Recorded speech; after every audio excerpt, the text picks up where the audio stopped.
I thought Hawaii was. Really? Oh, I'm thinking where it's Cuba, man. Is it not? Sake. Is it not This near is a America mess. It is. It's This is an absolute fucking 50th mess. state. though? Yo, I never did geography. Neither did I, but this is an absolute mess. Talking about countries, man. Someone want to introduce yourself? Well, you better start the ball rolling the new, mate. Yeah. and Make sure you don't So forget. podcast type beat episode 2. We're here. Yes! It's me, Scott's on drums, Scott McCallum, Sal Volcano. Oh, Sal Yeah. from Impractical Jokers is Sal. Yeah, for anyone who Right. doesn't know that, I was like, it's what is Sal from salvo, Impractical bro? Jokers. I was like, what is salvo?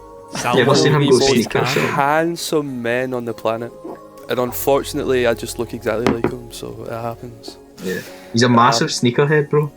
Yeah, I mean, like, Massive. I'm sure if we met each other in real life, we'd be The good bear- friends. Yeah. There'd be a written Greenwich time. Oh, fuck.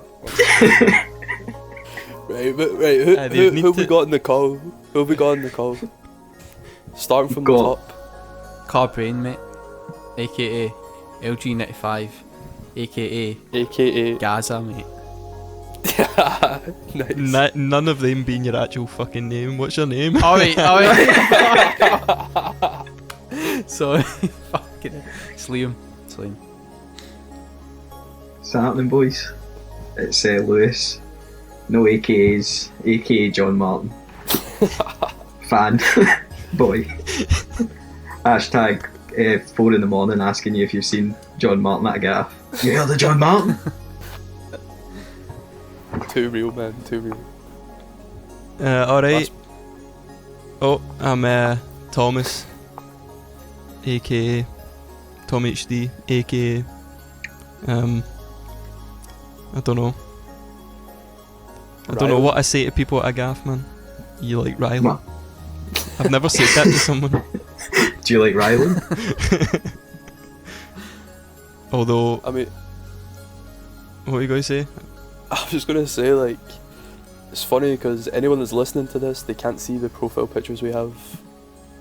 And I've got Bobby Davro, like, Thomas has Rylan, like, LG95 has, like, the DJ Ranking Ghost. Lewis, what the hell is yours? Hoot Hoot from mate. Pokemon. Yeah, Hoot mate. Yo! Jesus. The king. Hoot confirmed. And Pokemon Sword and Shield. King of Kings. It was like the day it came out, and I was like, wonder if Hoot Hoot's in this thing, because Thomas won't buy it if Hoot Hoot's in it. And then I seen Hoot Hoot, and I made it my profile picture because I had no other pictures on my computer. God bless It's like the Hoot most Hoot, man. Thomas shit ever, man. His favourite Pokemon is like Hoot Hoot. Tell a story. Yeah. Tell a story. There's not really much of a story. It's basically that Oh yeah, it was a great story. I'm really shite at Pokemon. So back in the day when I used to play it, I had like some level 90 Charizard or some bullshit, and then about 5 Hoot Hoots that are like level 10. And I had that connection as being like a total amateur, and like Hoot Hoot being a man of the people, or like a Pokemon of the people. And Working class Pokemon. I mean, the thing is, I didn't realise how shite part of that was, and like for people that are even slightly aware of Pokemon. Did you not So go went to to, the like- shop? Yeah. Yeah, I went to I was waiting is it for that. A1 Toys in Glasgow? Is it called the A1 Toys? There's like 2.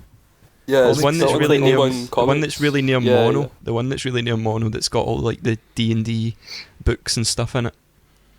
And I was looking through the big, the big like folders full of like shinies and all that shit. Yeah. And it's all like £10 Pokemon cards and all that. And then the guy at the desk was like, "You looking for something in particular?" And I was like, "Seeing if there's a Hoot Hoot, man, I'd buy it."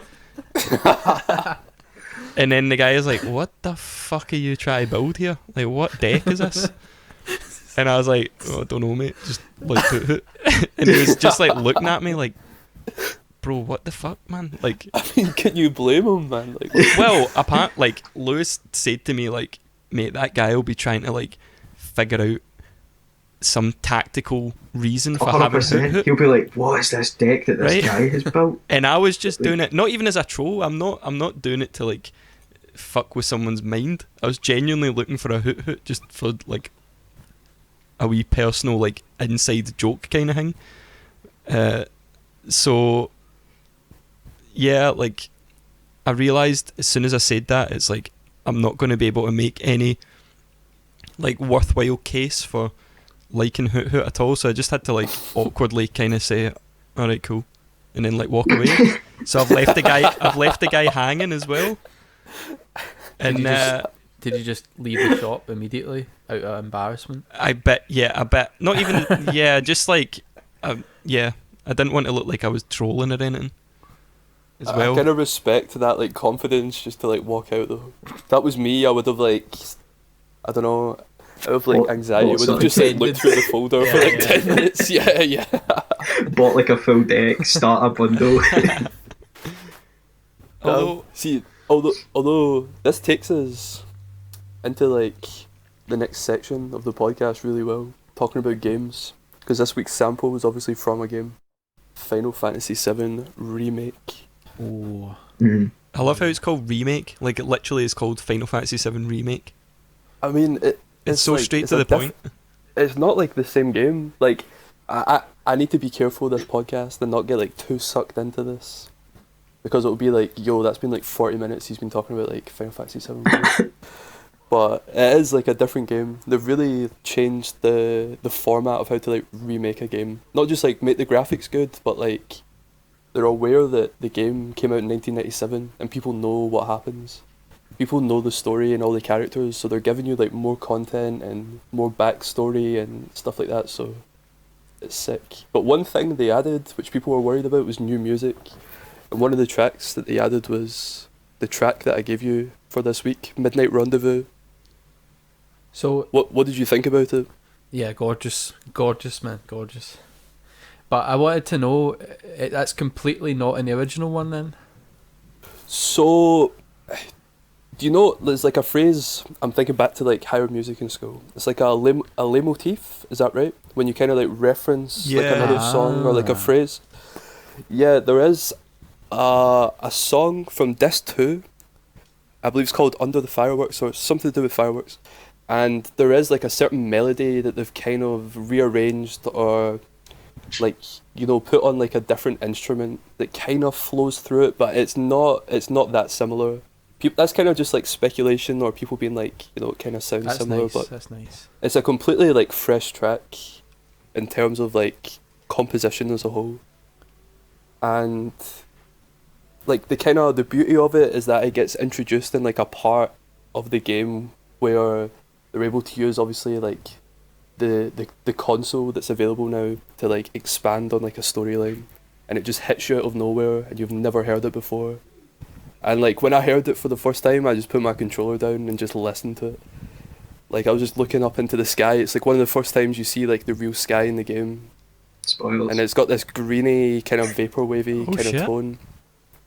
Yeah, and you hear this track for the first time and it kind of like takes your breath away, because before, when people that played the game when it first came out, you're just looking at like a painted backdrop and you have this like blocky character that you move around it. It's not like a real environment, it's a literal painted backdrop.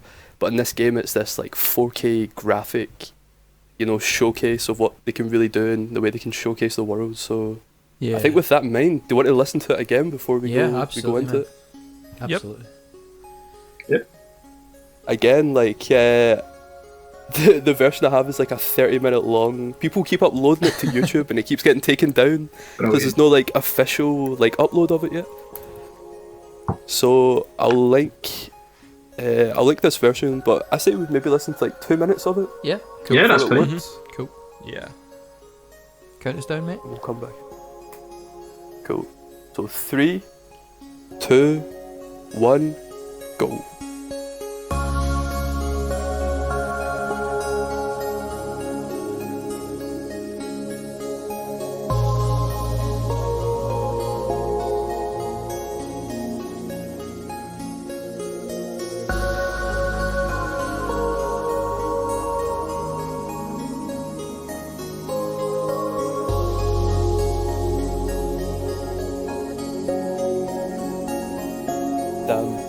It's too good. It is too good. You probably Yeah. could listen to the whole 30 minutes. Is this some like Easy. extended version someone's made? So it like Yeah. Yeah, goes so out. someone just kept looping it, so like Yeah. the copyright police can't take it down. Oh, I think Although you, something that kind of strikes me with the sound of it is it reminds me of pop music right now. I'm thinking like Charlie XCX, thinking like even Young Lean, if you want to call him pop music.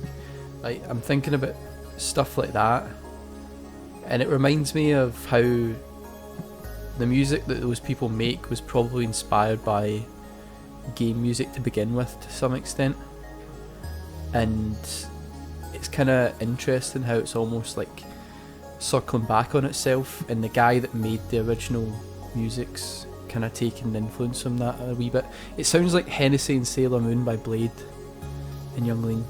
Yeah, Like- I agree for sure. I just thought it was interesting that it's kind of taken influence almost from the artists that it has influenced. Don't know if that's true, but it sounds like that to me. it still sounds like as timeless as any like important video game music, especially like Japanese video game music, like where I don't know, Scott, but that could have been in Final Fantasy 8 or 12. I'm just trying to think of ones that I've like played personally. Like It it's reminds not, me a lot of Final Fantasy X for sure, yeah, right. because that was like the first one on the PlayStation 2 that had Mhm. like voice acting, and they really got to like put like a really high composition, like arrangement of music in it, and it had like a lot of like synths and this kind of style. That's what a lot of people have been saying. It reminds them of like Final Fantasy X, sorry. So I totally agree. Yeah. And I guess that's kind of like a testament to the quality of the music in these games. Like, I'm sure we mentioned it last week, but it's like it can stand on its own as just being like really good music. It's not like, oh, it works well with the game or whatever. Like, you could sit and listen to that, you know what I mean? It's like that amazingly crafted. Definitely. It's not really taken for granted. It's a nice piece of music in itself. Lewis, what did you think? Beautiful song. Fucking hated working with it, but We'll get to that. I know. I don't want to say much because obviously, like, I like it, but I have no connection to it from anything apart from listening to it, and just Yeah. listening to it's beautiful. But I would quite like to see it with the visuals and stuff like that. But me and you have been talking, Scott. I'm playing the original before I play the actual remake. Yeah. But I just want to see where it kind of fits in to the game, because it sounds, what it portrays to me is just like, as you said, when they go up top and it's spectacular and pure breathtaking, and that I can imagine it being quite a moment. For sure. I think all the three, like the points that you've all said are like really interesting, especially like the fact that like Thomas was like, you could listen to that as like its own song, like it's own thing, its own piece of music. Like even if you hadn't heard the game before, you would maybe like listen to that in your own time and still feel a connection with it. That kind of shows how good these songwriters are, because they were able to write something that people could feel an emotion or nostalgia from and place it into like a beloved game with a beloved soundtrack, and people still got like the same emotion from it as if they'd heard it in 1997. It gave them like nostalgia even though they'd never heard it before. Yeah. It was fresh, but it still like hit the same emotions, Yeah, which is like really, really interesting to me. Yeah, that's a kind of skill that's not even talked about that much in music or even other art forms. Kind of stirring up nostalgia, kind of artificially, in a way. Like sometimes you see YouTube comments like, "Why do I feel sad about this?" And it reminds me of like the Fallout music. It was kind of interesting how it took all that 40s music, and then you got 13-year-olds listening to the Ink Spots. Like iron on his head. But it's interesting how even just like placing music in a certain place can just give you nostalgia. It can just make you feel something that you otherwise wouldn't have any attachment to. Yeah, absolutely. And do you not think it's interesting as well that you referenced like Hennessy and Sailor Moon by obviously Lean and Blade, Yeah. and like in terms of like a Young Lean song, it's one of the kind of really nice, like melancholy ones where it's got this slow kind of like intro. It still kicks in. The production is still really kind of like Sad Boys, but it's kind of like painful in the same way over nothing. Do you know what I mean? It's about like Hennessy and Sailor Moon, but yet you still feel this sadness as if it's about, you know, relationships and, you know, love. Like the setting of it and the way the music is used like gives you that feeling no matter like what the context is, and that's what makes to me like a good song. Yeah, definitely. So Lewis, tell me why did you hate it though? I didn't hate the song, I just hated working with it personally on a personal level. I just didn't. It wasn't like Glowhaven where I initially got like, I kind of was like, oh, I could do this, I could do that. I had to like listen to it and really go and think, right, what am I going to do? So it kind of caught me on my toes, kept me on my toes, to just kind of like slug it out almost. It wasn't as flowy as Glowhaven was to work with from week one. But that led me to actually making 2 beats, but I've only included one. You boys have heard the other one because I wasn't happy with the initial one that I'd made. But yeah, I found it quite hard to work with on a personal level. Just didn't get that flow with it. What about everyone else? Did you struggle or did you find it easy to work with? Thomas, you want to go?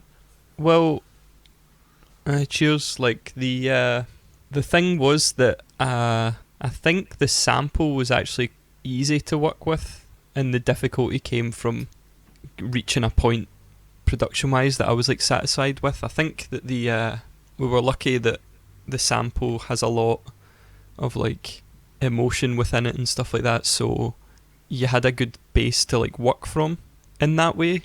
Like last week when we all kind of agreed that the sample had a feeling of, it already had what we called like a vibe, and we were able to like take the kind of the soul, the feeling of the sample, and like just kind of add to it and like augment it. This was the same kind of thing. I think it was quite sort of, it gave you a lot of help because it's so emotionally charged, if that makes sense. Like you weren't having to kind of like chip away at it, I don't think, me personally, like, and have to kind of like wring something out of it.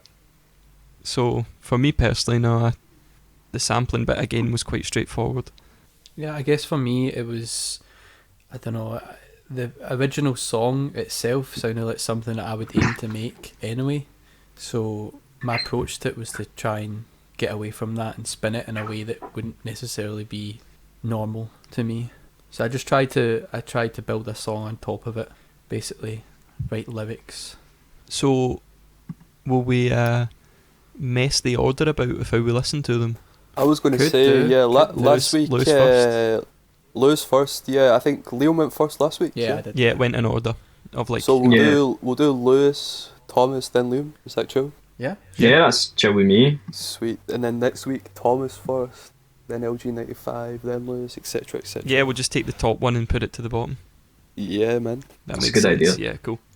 So Lou, do you want to introduce your tune then before we listen? Yeah, so I basically kind of just made it into a movie soundtrack type beat.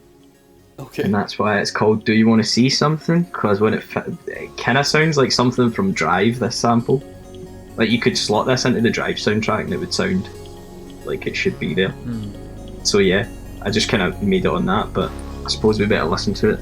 And you can be the judge of that, whether you think I've hit the mark or not. Cool. So 3, 2, 1, let's go.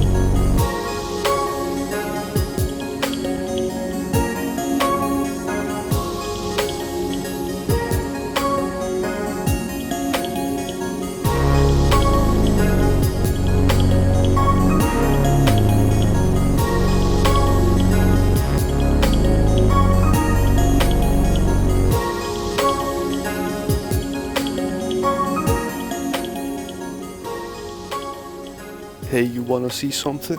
Hey, you want to see something? Scott, that's good, Ryan Gosling, bro. Was that Ryan Gosling? Yeah. Hey, you wanna No, see that was something? me. That was just Scott, man. Oh no, I mean in the film. Like, I phoned up Scott and I got him to do some VO for it. What is the... That, So, that Thomas, you picture clearly is- listened to the other one that I made, which was the 808 trap bangery thing that I made, but that I wasn't happy with. Yeah. That was the first thing that I made. Did you listen to the wrong one? And I thought I did, Yeah. but... I think, No, did you hear Ryan Gosling in it? Yeah, that's the thing. Like, I think we've all listened to the same one, Alright, cool. but oh, right, okay. Yeah. I thought it was sick, honestly. Yeah, I loved it. Tell us about it, Lewis.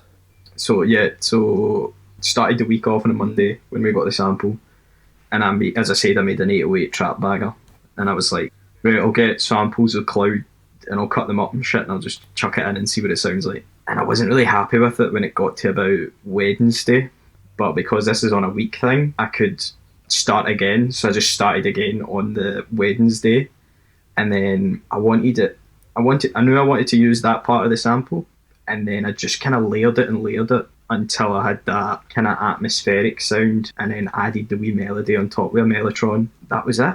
I was just kind of again flew out of me. I was happy with it. I'm not. I can't. I forgot how bad the drums sound. I'm not happy with the drums, but No, that is what it is. I didn't think you sounded bad. I wanted the kick to punch through more personally, Right. but I think I had to compromise with like the moog, the bassy moog. So yeah, that's it. What I liked about it is the main sample. You clearly like dragged it in, like quantized it on Ableton or whatever, and it got kind of syncopated. So it was like bouncing off the walls, almost like ding, ding, ding, ding, ding. It was on the offbeat, and it gave it a completely different feel, even though it was obviously musically the same. And I just like that kind of bounciness to it. And it's got this kind of synth sound. I don't know if you put it in or you sampled it kind of in the middle, and it sounds like Zora's Domain in Zelda.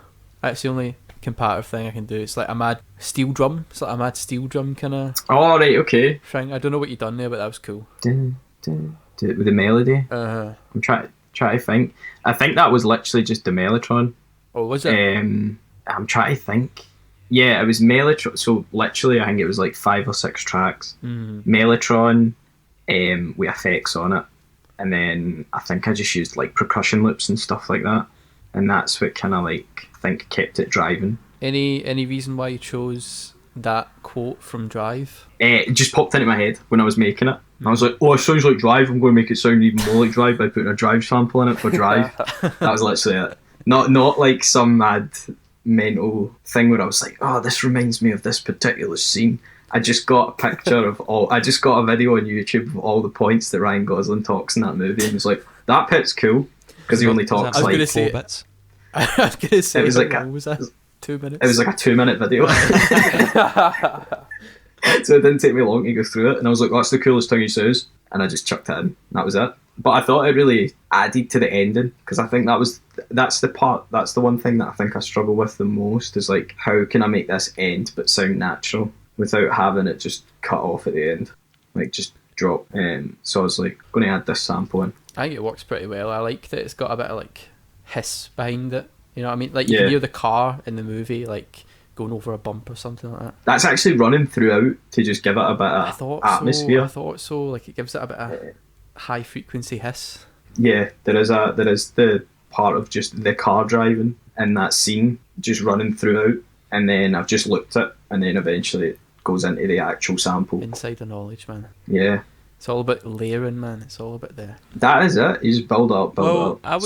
I was going to mention that my take from it was that kind of layering of the sample itself to take it away from it just being the song. Like, it's funny how just playing something over itself it can take it out of the way you would normally listen to it. It's very much like sweeping, but I was expecting it to turn into some like 2-step fucking like a garage beat or something, because of the way that, like Liam was saying, it was syncopating. Yeah. And I was like, see if Liam had stumbled across that, that would have been some like pure T2 heartbroken. Yeah, like 2.0, and- man. But the cool thing is that you let it do that, but then took it in a different direction. Personally, I think I played it safe. Personally, I think I just played it safe compared to week 1, Yeah, I guess so. And But I think it's It still bangs though. yeah. yeah, I'm still happy What with do it. you I'm think not like, differentiated last week with this week though then? To make you say that? I don't know. Maybe just like the actual grind of it, the grind of getting it out was probably what makes me feel as if it's weaker compared to week one. That's probably deceiving though. Like, 'cause Yeah, sometimes I mean it's just totally subjective on a personal level. This isn't like yeah. I guess it's like interesting. just how I felt with working with it. It was just like, I mean, and I'm not totally blaming the sample because obviously there's other like factors round about it, but like getting to a point where I was happy with it took longer than the first week. Yeah, I guess though sometimes you can put so much effort in, and people are like, "Oh, that's cool," and then other times, you really didn't even give a shit about it and kind of made it in 20 minutes, and people are like, "Well, that's probably the best thing you've ever made." So I guess it's irrelevant to the actual quality of the music as far as someone listening to it's concerned. Oh yeah, I wouldn't have guessed that you didn't put that much time in it if you didn't tell us, like your reasoning behind it, like how you made it. I wouldn't have guessed that. It's the funny thing as well, like music's one of these things, like art in general, that the amount of time does not correspond directly to quality of like outcome. Yeah. yeah. Like, you could make something in 5 minutes that's like, I mean, think about all the pop, the hits that have been like written about, and it's like, oh, that didn't really take very long at all. Like Dolly Parton writing "I Will Always Love You" and Jolene in the same day. That's madness. That's mad. That's like some next level shit. But like, To me, it kind of makes me question the value of these songs that are put on a pedestal like Jolene. It's almost like it was an idea that was already floating in the ether, and Dolly Parton was the one to pick it out and take it. It's almost as if, I know that sounds mental, I know you think I'm mental, but it's almost like these songs already exist and someone stumbles across it and makes it a thing. That is just the truth, to be honest. I mean, we all know now, in like the current stage of music and the way like being a celebrity is now, that when you have artists like Sia who become like their own artist, and then when people find out about her, realise all the songs that she's written, and she's written like 9 out of 10 of Rihanna's pop bangers and Jessie J's bang. Do you know what I mean? Like these songs exist, or there's like a formula almost, I think, to creating like a really good kind of song in a certain style, and then it's just kind of getting the best voice or the best person to use it in their platform.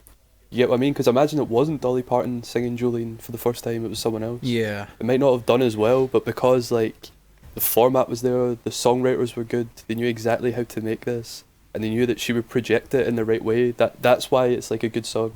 Yeah, that's true. Regardless of like the process of it being created, in my opinion anyway. Yeah, well, it's the thing about if we're talking about songs already existing or like ideas existing, like presenting themselves, it's like the skill is being able to harness it, because like that's the thing. It's like, can you take that idea and then like form it into something that is like accessible, you know what I mean, like that kind of thing. Definitely. And I think that's Bob Dylan, like that was something that Bob Dylan said. He's like, I can't take credit for the songs, all I can kind of take credit for, this isn't like word for word, but like he's like basically saying he can't take responsibility for the ideas, but his work is in channeling them and making a piece of work that presents that. Yeah. So I like that. Smart. It also takes the ego away from the music almost. The God complex, whether it's the artist putting that out there or it's fans or listeners. But really you're just kind of a conduit for the music, and I kind of like that. I like that humble idea of music. So Thomas, you're up next. Do you want to introduce your track before we listen? Yeah, well, I think the main thing going into it was that I wanted to like ensure that I had something completed, like learning a lesson from the week before where I wasn't acclimatized to the speed that I had to work in. So my goal was to finish something, and so yeah, that's basically like all I can really say as an introduction to it, is that I wanted to have something that I was like satisfied with going into this week, as opposed to last week where I felt like I was hitting out with something that was quite unfinished and scrappy. So yeah, it's called Yeah, I'm emo. Who fucking cares? And I'll count it down. Are you ready? Yeah. Yeah. Right, 3, We 2, didn't see 1, that play. much. We can be glad of that.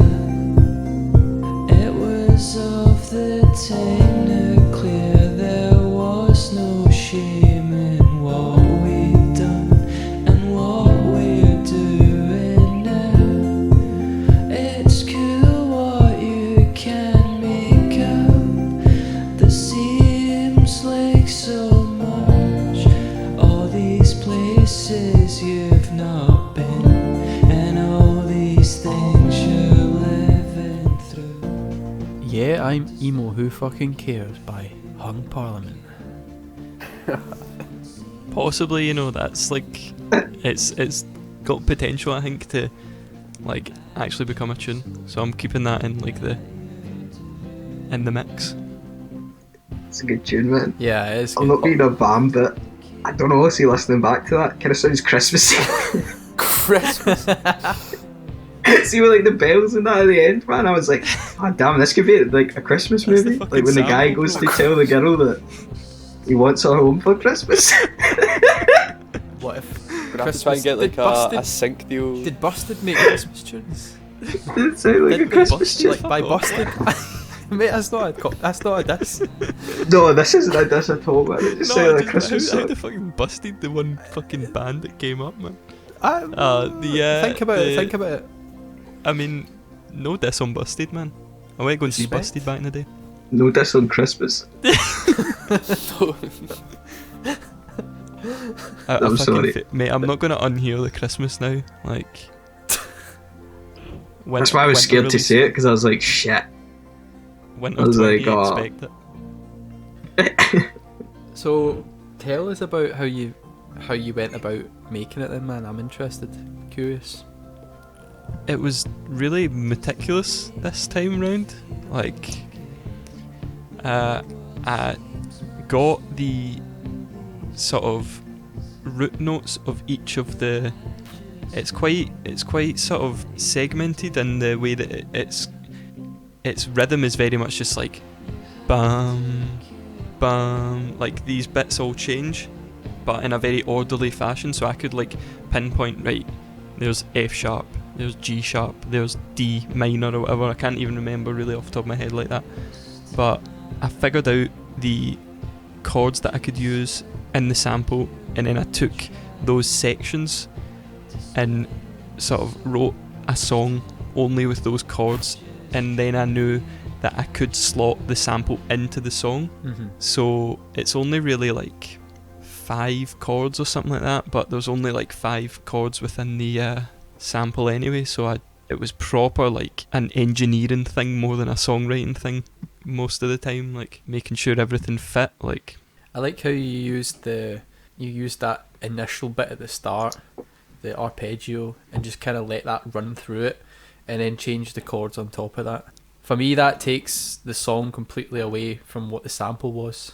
turns it into fucking Christmas. Yeah, a little bit. I'm still on that myself in my head, honestly. I can't get away from that. But Yeah, now I can't stop Yeah, thinking but about it. see, if you think about it though, the Christmas comparison, it is kind of a compliment, because these songs again are all written to like evoke emotion. Do you know what I mean? They all have that same kind of way that like a song is written. Like when you hear something, you're like, yo, that's a Christmas tune. Like, Yeah. it gives you this sense of kind of like warmth or something. Do you know Wholesome. What I mean? It's Yeah, wholesome. and it totally is, and that's the vibe I got from the track that you made. Because like did you put like an effect or something on the sample? No, the sample No? is. I don't even think it's pitched, to be honest. I think it's literally as it is. So, the thing that's different is the structure of the sample. It sounds like the sample's just playing, but it's actually chopped. But it kind of leads into each different section where the chords change. Yeah. It just kind of worked in that way, but I would say that you actually stripped the melancholy from the sample, because to me there's no melancholy in your song. It's like we said, wholesome. It's got a completely different feeling to it. I think it's probably the chords you play on top of it that have done so. Yeah. but it doesn't have the melancholy of the original, which is good because you've taken a sample and, like you've said, you've described as you've taken major elements of it and then just reused them in completely different ways. Yeah, I guess that's like an achievement, however like unexpected it was to like get the sample which doesn't sound that way, like doesn't sound like Christmas. I know that's like the fucking meme now, but like the sample doesn't remind you of Christmas, but like mine No, not at all. manages to do so completely, kind of by accident. I wasn't thinking about Christmas, but there we go. Subconsciously, you were. Winter 2020, here we go, man. But yeah, I was actually like really pleased with how it came out as opposed to last week. I was kind of annoyed when I was submitting last week because I was like, this is fucking half a tune. But this one I was like, this is a thing that's like self-contained and kind of completed. Dare I say anthemic. Oh, Here we go. Oh, you may. oh, I did. How many people do you think are fucking googling that word right now? I'm one of them. Yeah. But I think honestly, Thomas, like you should be proud of that. Like it is like a full song, and for like a week's worth work, to be honest, like it's crazy. Honestly, you could probably see the arpeggio bit that you actually sampled. You could probably just replay that with a different instrument and not even put the original guy in the song. I'm thinking of it, yeah. Sleigh bells. No, well, it's reminding me then of Tubular Bells. I Miss Those Days by Bleach. Fucking Tubular Bells. sorry.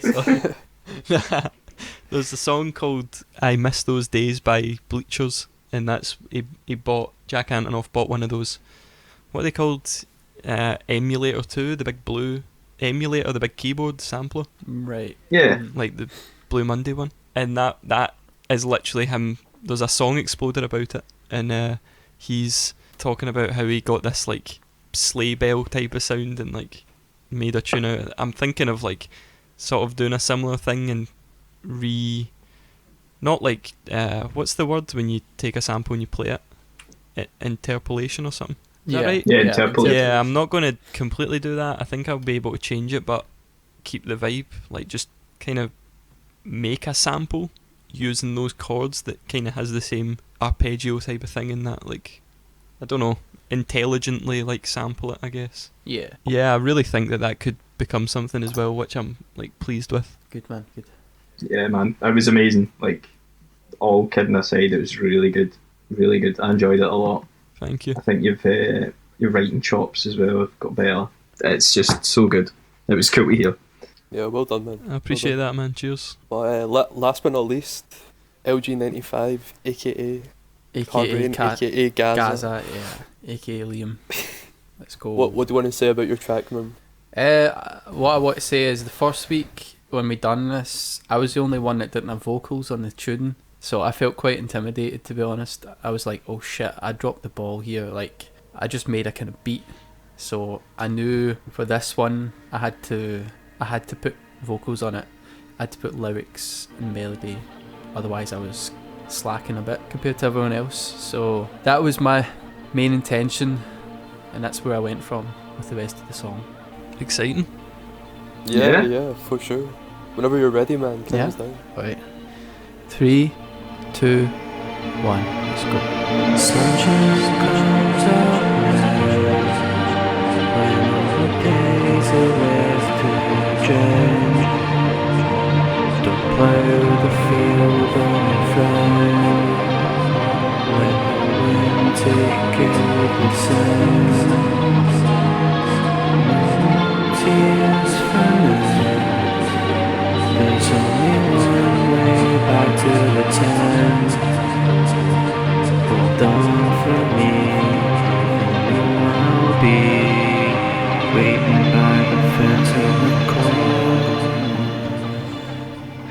I'm just fucking remembering how frustrating it was to make this. Listening back. Just getting triggered listening back to it. Man, it was Brilliant. all worth it. Ah. I absolutely adored that track, honestly. Thank you. It doesn't sound forced in a way that you're describing it as being to make. That's interesting because once again, I guess from the perspective of whoever makes it versus the listener, it's completely different. But that was just like really annoying to make. and like I made like 3 tunes this week, and like that was the only solid one. That's why I chose it. But it seems dead scrappy to me now. Like Nah, Not at all. not at all. Can I say what I think everyone might be thinking? yeah, sure. George Clanton. Ooh. Yeah, How dare that gave you? me- How to dare develop you? it, to develop that point a bit, then I was gonna say like that it seems like knowing you personally and like what you listen to and stuff, it was an amalgamation as well though. It was more than just a George Clanton tune or whatever. Like the guitar was reminding me of like the way that you were like really into the Smiths when you were playing guitar really heavily, and I think that still carries through to like the way you play guitar now. Interesting.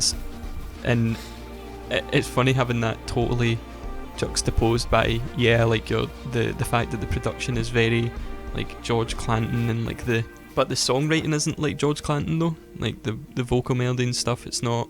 I wouldn't have thought initially like, oh, you're just For doing me, George it Clanton. was like the drum break that was mixed in with like the way the sample was used. Yeah, exactly. It really reminded me of the way he uses like the SP or whatever, like the same thing that you have, Thomas. Like SP404. Yeah. SP404. 404, exactly. Like it was just like I could imagine.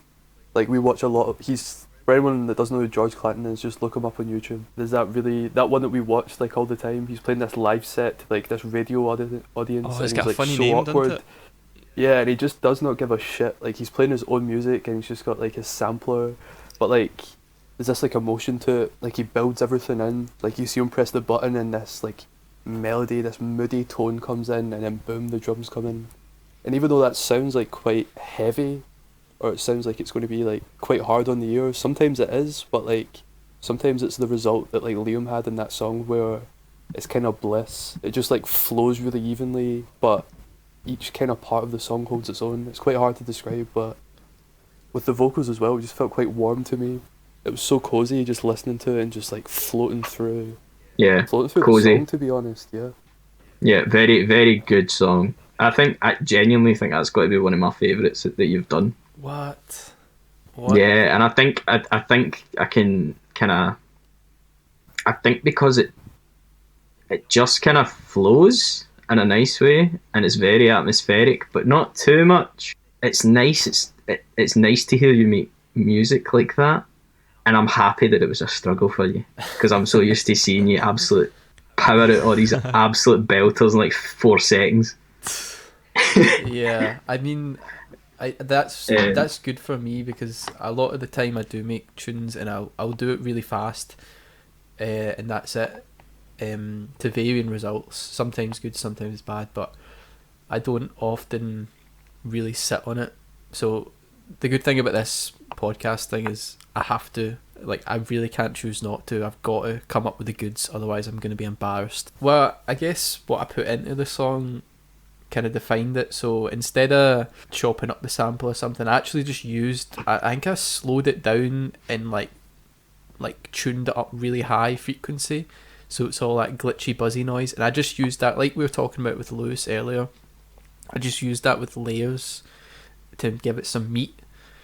And then I played guitar twice on it, like the full song, and I'd done it with no metronome, so it was just they were actually off time. There's 2 guitar tracks off time, but it kind of like melds together nicely, and I think that's why it feels kind of loose, and it's probably floating, because it's not to a metronome, it was free flowing. That's good, but I think that's a big thing now, especially when you're watching all these like YouTubers and stuff like that do music stuff. There's a lot of talk of not doing stuff to a metronome so that it doesn't sound robotic. Yeah. And I think that's the good thing about that song. It doesn't sound robotic at all. It flows. Mm-hmm. It flows very nicely. It's still electronic enough at the same time. Yeah. It's not like you making a unmetronomed like guitar band tune. It still sounds like your kind of electronic sort of fusion with guitars and stuff, but Yeah. in a more natural way than like when you go down the like dance route or whatever. Like it was going down a different avenue, and it really brought out I think that looseness as well brings out that kind of emotion that the tune has, where it's again it hits that nostalgia button that music can kind of trigger that. Like there must be some, like, not to get too deep or whatever, but it must be like because everyone gets the same, that kind of nostalgic feeling, that must be like such a kind of main part of like the human brain is like remembering and stuff. So it's like there are triggers that will like really amplify that, and I think this one does that as well, and it takes it away though from the feeling of the sample. They might be kind of similar, but I don't get the same feeling listening to the samples listening to this song. Yeah, that's a really good point actually. Yeah, that is good. That is a good point. Like, I think a lot of my music does deal in nostalgia. I try to not let it overcome it too much. I try to not let it define the music too much, but I don't know, I like nostalgia a lot. I like history, I like things, I like looking back on things. And I think you're right, Thomas, there must be some part of the brain that's just like a kind of dopamine bit that just kind of deals with remembering stuff. That's called a brain, bro. For fuck's sake. Okay, man. I'll take the best. Some logic. Fucking Jordan Peterson has joined the call, man. Fuck's sake. That's happening. Oh man, that was getting too deep though. Yeah, I was sitting here like, damn man, Sorry. These boys are hitting it. Well, what about No, I was no, not at all. I think it's good to see your process and stuff like that, and hear how you dissect the things that you make. I think though, like what you're saying though, Lewis, is the point that we kind of spoke about at the start, and like it's that arranging music, if done right, can evoke emotion that triggers nostalgia, even if you have no reference to the piece of music itself. Yeah. Like we all listen to these tracks for the first time and like talk about nostalgia and feelings and all these different things because of like the arrangement, and it's crazy. Like although the sample was semi-prominent in all the songs, like it wasn't the sample that was triggering the emotion, it was what you added to it. And it triggered an emotion that was completely different to the original, and I think that's why all the songs were so good. Yeah. And why like doing this project is so fun and quite special, because you don't really know how it's gonna, like, people are gonna react to it, I guess. Like there's probably people who are gonna listen to it and feel different nostalgia to different things, but I guess when the songwriting's good, as long as it does trigger that within someone, then you've met your goal, I guess. Like you've managed to convey a point that you didn't even know you were trying to convey because someone's felt something from it, and that's like really, really cool. Definitely, man. Yeah. Defos. Just quickly, Liam, are the lyrics in that same vein of like nostalgia, or is it just kinda? Well, actually, yeah, definitely. When I was a kid, I was watching the Moomins on TV. I think it was on BBC, and I kind of always associate that with innocence and nostalgia. So I was kind of writing a scenario inspired by the Moomins, because it's got a really simple world where people just walk about in forests and stuff like that, and I just wanted to kind of capture that innocence and, I don't know, security in a piece of music. So again, that's what, listen back to it and have a different view again, which is cool. Like I think that's one of the hardest parts about this podcast was, for me, is that I can't just listen to the song again. It's like I want to just like listen to the tunes again.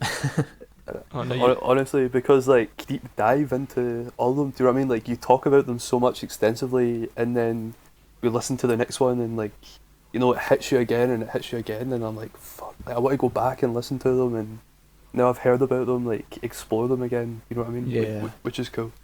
I think that can be a really like good thing though. Oh, definitely. I know you're not like saying, oh, the fucking tunes are ruined now that I know what they're about, but No. like Complete you get albums that have been written about like so much, like OK Computer, where it's like the fucking themes have been discussed to death, and then like the Holy Bible by the Manics, like albums like this that have been so thoroughly sort of studied and discussed, but the quality of those albums means that you can listen back to them while having this like outside like this kind of like wider knowledge, and they still like hit you just as hard anyway. Like I guess that's what I done at fucking university for 4 years, but I love that shit. Like knowing more about the thing like adds to it as opposed to taking away from it. Like aye. Yeah, I think you need to kind of have that mindset. I think if you do things related to music, for sure, because without it, like it's hard to get your own context or points across without knowing the reasons why someone made a song, which I think again is why this podcast is like a good insight for anyone that's wanting to make music. You're hearing from producers the ideas that they have and the points they want to get across and how they've been influenced or what they're referencing to get to there, which I think is so sick. I mean, who's ready to hear the next sample? Let's be honest. I was just about to say that. I was like, on another note, what's for next week, Scott? Here we go. Well, for next week, I have maybe one of the biggest deep dives I've found so far. Oofed. On Discogs, the website, there's only one comment about it, saying it's one of the rarest albums ever. Oh my days. And it's How much is the wax? How That's much what I is was the going to wax? say. Like going Discogs. 5 for sale from £3.90. I think it's just cassettes. Oh, It's right, only okay. cassettes for sale. I think getting the vinyl is near impossible, apparently. But it's from 1988. The style is smooth jazz, and it's by, I believe, a Japanese band called Chi. Okay. And for me, I'm like a huge fan of like 80s music, for sure. Like, for me, that influences a lot of what I like the now. The way like melodies are arranged in 80s music and like just like everything about it. There was like, it's funny to me that when you think of like 80s music, it's like a whole genre encapsulated within like a decade. Do you get what I mean? Like I don't Yeah. even say like 90s music and like noughties music, whatever, but there are all these different styles and different like pop bands and different like aesthetics, whereas 80s was just like this thing. You know Yeah. what I mean? They consumed everything else. It was just 80s. It was so like self-assured and like positive in a weird way, almost like neon. It had this like glow, I think and to hear what's I think technology is probably the reason behind it having such a defined personality, with the introduction of synthesizers, being available to most people. I think that's what MIDI? defines it. MIDI, MIDI yeah, probably exactly. is the vital. Yeah, I sort think of- that really defines it. Whereas I don't think the jump in technology was anywhere near as similar, vast. or in like maybe the 2000s. How we make music now is obviously a big jump, but in the 80s it was so indelible to the sound. And like I totally agree, because when you think of people like Gary Newman, when like I've seen him being interviewed before and they asked how he got into music and he was like, I was just an outcast who got a keyboard. You get what I mean? And Yeah. like knew Yeah. the vibe and knew what I wanted to make, and it was there on my doorstep. I saved up for it. I got the thing I wanted, and I was able to like project that sound via I that, think which is like I think he was like in a punk band or something, and they were in a studio recording something, and then there was a synthesizer in the studio, and the moment he like looked at it, he was just like, fuck, I wonder what that sounds like, and then he just got completely distracted from playing a guitar, and it didn't matter anymore. That was it. GG, no re. Yeah. Well, Yeah, still, yeah. I don't know much about Gary Newman's music across his career, but I mind seeing him on like Jules Holland or something like 2 years ago, and he's still like he's not looked back. It doesn't seem like he's still just like Nah. keyboards, man. the point though I was going to say with this is that it's also cool to hear the sounds of the 80s across the globe, if that makes sense, which we now have access to like via the internet. It's not just like American pop music or like British pop music in the 80s. Like this is like a Japanese band who were producing an album at like the very end of the 80s, like 1988 I think I said.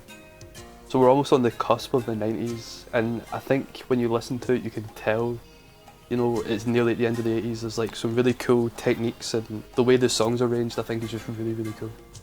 So I think we should listen to it. Yep. And then we'll chat about it a wee bit. Yeah, Decent. definitely. Cool. So this is Chi, East West, off the album Pacific Ring. And 3, 2, 1.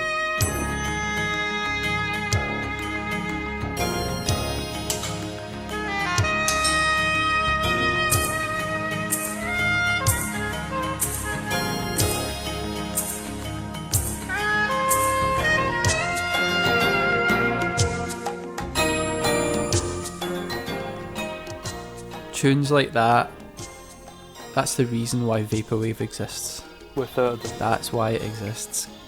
Like we were talking about before, it just sums up all those almost cliches of the 80s, like the guitar. It's like hair metal guitar.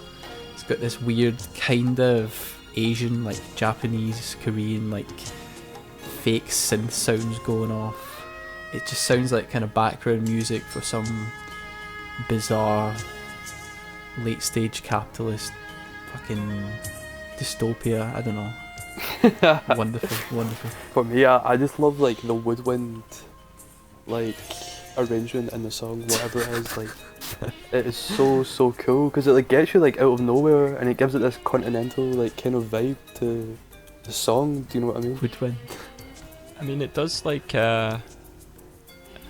Again, it's not a video game like soundtrack, but it's funny how each kind of you can get non-video game music that informs game design and stuff like that. Like that's totally around the time that like sort of like what do you call like Civilization, like Sid Meier's Civilization and stuff? What are they called? RTS. Like Whirl. RTS. Yeah, like see that kind of vibe. And Yeah. I guess it's also the kind of MIDI realistic instruments as well, like that Yeah. woodwind that Scott's saying. It's so you attach it so closely, being like not like being a gamer. I wouldn't call myself a gamer, but like sort of for it's the same as like how games like Doom and stuff like that from like the early 90s, it's total like early 90s extreme metal, like Yeah. death metal, like Thrash or something like that. and it's they each inform the other from like outside. Yeah, it just it puts me in a mind space of like that. It's quite an effective song in that way. That once again it puts you in a kind of location or feeling straight off. Well, you, Lewis, what do you think of it? There's a lot going on in it. I'm excited to see what I can do with it once I get in about it. Yeah, not much else. I'm just raring to kind of go and start this one. For sure. I mean, shout out the YouTube algorithm because that has 1,000 views Hell yeah. I look- on it. I looked it up. They're actually American. Are they really? Yeah, they're American. Oh, But it's got Korean brilliant. on the front. But on the actual album cover, Korea's like blanked out for some reason. But Japan's highlighted. Who knows? Yeah, that's what made me think it was Japanese because of the cover. I guess that is because it is literally on the Pacific Rim. Maybe that's why. But Yeah, maybe. but yeah, it's kind of. I imagine Americans making that. To be honest. Yeah, that guitar sounds like it's down a canyon with a black hawk flying over the back of the guy as he's playing it. Black Dog. Like, what's that? Like Guns N' Roses when he's at the edge of the cliff. November Rain. It's like that, only it's In like a cold November. except he's like in the fucking desert with his like cargoes on. In the Grand Canyon, bro, it's just Black Hawks flying everywhere, and you just hear him. And he's got like the longest hair in existence to man. No, it's He's it's just like fucking permed, though, it's shredding. like Kenny G. Oh yeah, permed. Yeah, I thought we would just that was just a given considering it was made in the 80s. Like the dust from the Humvee's tires in the background, man. Like He's got a custom Humvee with a fucking Les Paul on top instead of a no, 50 Superstar cal. all day, Kramer or something. Sorry. Charvel. Charvel on top, man. Damn. Belt loaded. He's got shorts on. He's got shorts on as well. Yeah, GG. It's too. Like, just before we finish, shout out to everyone that showed love to the project, man. Yeah, thank you all so much. Really appreciate Appreciate it. People sharing it on their Instagram, sending messages, like, it's kind of overwhelming, to be honest. It's really, really cool. And, like, people have even, like, made songs out of the same beat and showed it to us, and down the line, like, we definitely want to get other people involved. And maybe, like, if we like what you make, you could be, like, a guest feature one week. Can't wait for the guests, man. I really hope Yeah, that. Yeah, that's we gonna need- be hilarious, we need man. guests sometime, yeah, definitely. Yeah. For sure. So yeah, again, like to everyone listening, much love. I appreciate it. Thank you. Same. Bye. Same. Bye. Thank you. Same. Right, okay, I'm gonna pause audio. Oh no!